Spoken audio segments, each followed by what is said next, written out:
គុណទ្រង់ហូរចុងមកខ្ញុំសូមចូលក្រាបបង្គំនៅក្នុងជីវិតនេះពេលជួបផ្លូវវែងឆ្ងាយទ្រង់យាងទៅមុនបង្ហាញដល់ទីដែលខ្ញុំត្រូវទៅខ្ញុំត្រូវការតែ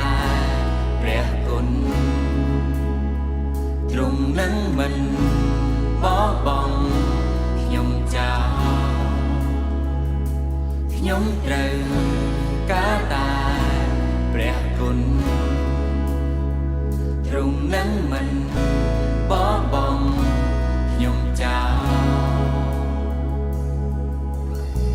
ពេលដែលខ្ញុំបាំងបាយឈឺចាប់វង្វេង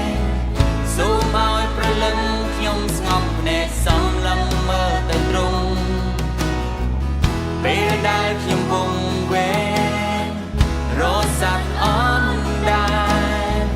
សូមព្រះអង្គចាប់ដៃខ្ញុំហើយនាំទៅទីសុខសាន្តខ្ញុំត្រូវការតែព្រះគុណទ្រង់នឹងមិនបោះបង់ខ្ញុំចោល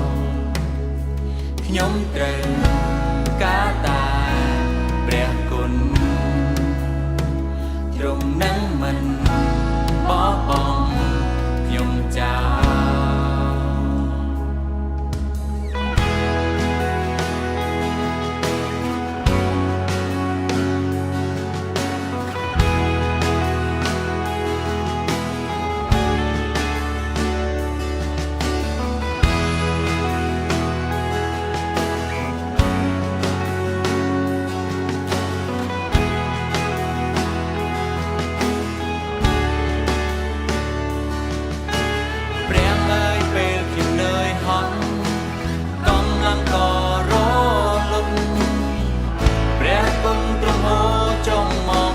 សូមចូលក្រាបបង្គំនៅក្នុងជីវិតនេះពេលជួបផ្លូវវែងឆ្ងាយទ្រង់យាងទៅមុនបង្ហាញដល់ទីដែលខ្ញុំត្រូវទៅខ្ញុំត្រូវការតែព្រះគុណទ្រង់នឹងមិនបោះបង់ខ្ញុំចោលខ្ញុំត្រូវការតែ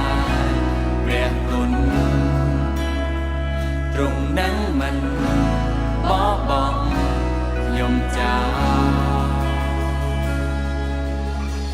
ពេលដែលខ្ញុំបាំងបាយ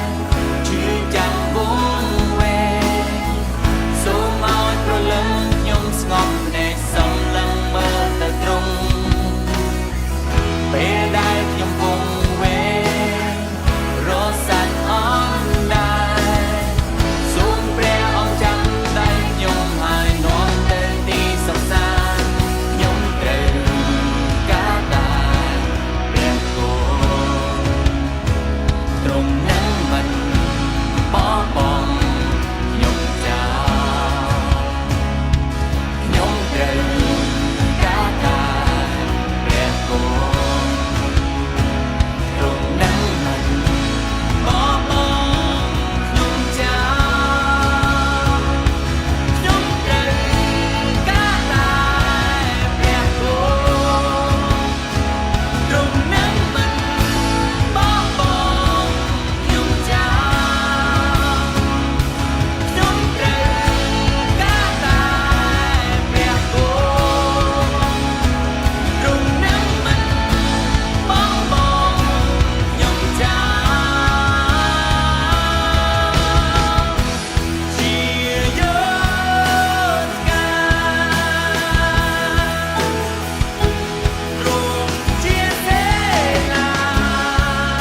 ខ្ញុំត្រូវការតាព្រះគុណទ្រង់នឹងមិនបោះបង់ខ្ញុំចោលខ្ញុំត្រូវការតាព្រះគុណទ្រង់នឹងមិនបោះបង់ខ្ញុំចោលខ្ញុំត្រូវការតាព្រះគុណទ្រង់នឹងមិនបោះបង់ខ្ញុំចោលខ្ញុំត្រូវ